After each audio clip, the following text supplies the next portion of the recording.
तो राज्य की योगी सरकार ने जनसंख्या विधेयक का ड्राफ्ट तैयार कर लिया है। अब उस पर जनता से सुझाव मांगे गए हैं। राज्य विधि आयोग ने यूपी जनसंख्या विधेयक 2021 का ड्राफ्ट तैयार कर लिया है और जल्द ही आयोग इसे अंतिम रूप देने के बाद राज्य सरकार को सौंप देगा। विधि आयोग ने 19 जुलाई तक जनता से राय मांगी है और इस ड्राफ्ट में यूपी में जनसंख्या नियंत्रण के लिए कानूनी उपायों के रास्ते सुझाए गए हैं। इस ड्राफ्ट के मुताबिक 2 से अधिक बच्चे होने पर सरकारी नौकरियों में आवेदन से लेकर स्थानीय निकाय चुनाव लड़ने तक पर रोक लगाने का प्रस्ताव है।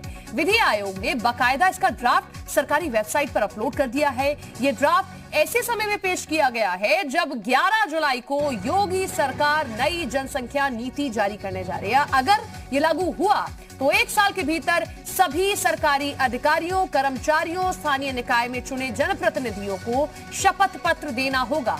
वो इसका उल्लंघन नहीं करेंगे। कानून लागू होते समय उनके 2 ही बच्चे हैं और शपथ पत्र देने के बाद अगर वो तीसरी संतान पैदा करते हैं तो प्रतिनिधि का निर्वाचन रद्द करने व चुनाव न लड़ने देने का प्रस्ताव होगा। सरकारी कर्मचारियों का प्रमोशन और बर्खास्त करने तक की सिफारिश है। नसबंदी करवाने पर इंक्रीमेंट, प्रमोशन समर्पित ये सभी लाभ अगर परिवार के अभिभावक सरकारी नौकरी में हैं और नसबंदी करवाते हैं तो उन्हें अतिरिक्त इंक्रीमेंट मिलेगा, प्रमोशन मिलेगा, सरकारी आवासीय योजनाओं में छूट दे दी जाएगी, पीएफ में एम्प्लॉय कंट्रीब्यूशन बढ़ाने जैसी कई सुविधाएं देने की सिफारिश की गई है। 2 बच्चों वाली दंपत्ति अगर सरकारी नौकरी में नहीं है तो उन्हें पानी, बिजली, हाउस टैक्स, होम लोन में छूट व अन्य सुविधाएं देने का प्रस्ताव है। वहीं 1 संतान पर खुद से नसबंदी कराने वाले अभिभावकों को संतान के 20 साल तक मुफ्त इलाज, शिक्षा, बीमा, शिक्षक संस्थान और सरकारी नौकरियों में प्राथमिकता देने की सिफारिश इस विधेयक में है।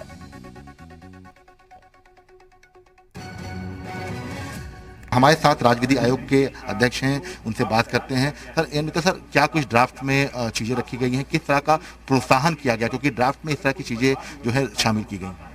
देखिए, ड्राफ्ट में प्रोत्साहन के रूप में अगर सरकारी कर्मचारी है तो उसको 2 अतिरिक्त वेतन वृद्धि दी जाएगी।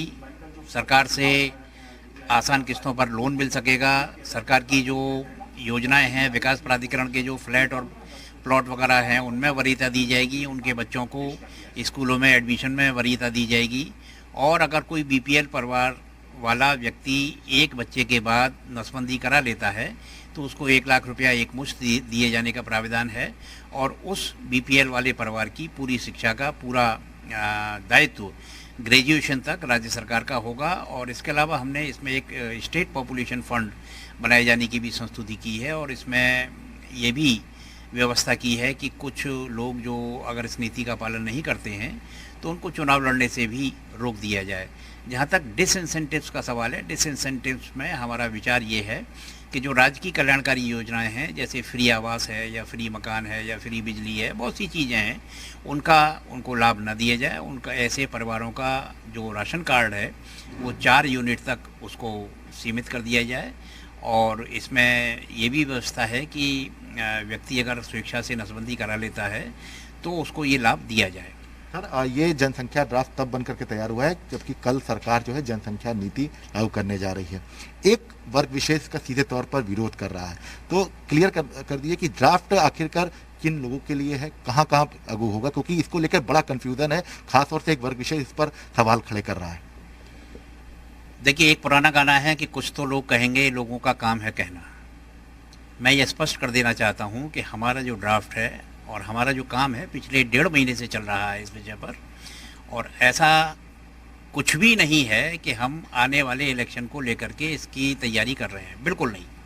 दूसरी चीज़ ये कि जैसा मैंने बताया, हमारा जो ड्राफ्ट होगा वो सर्वधर्म समभाव का होगा। किसी जाति, किसी समुदाय या किसी वर्ग विशेष को या किसी व्यक्ति विशेष को टारगेट करके नहीं होगा। लोग कैसे सुझाव आपको देंगे, किस तरह से आप लोगों ने जो है एक तरीका अपनाया है?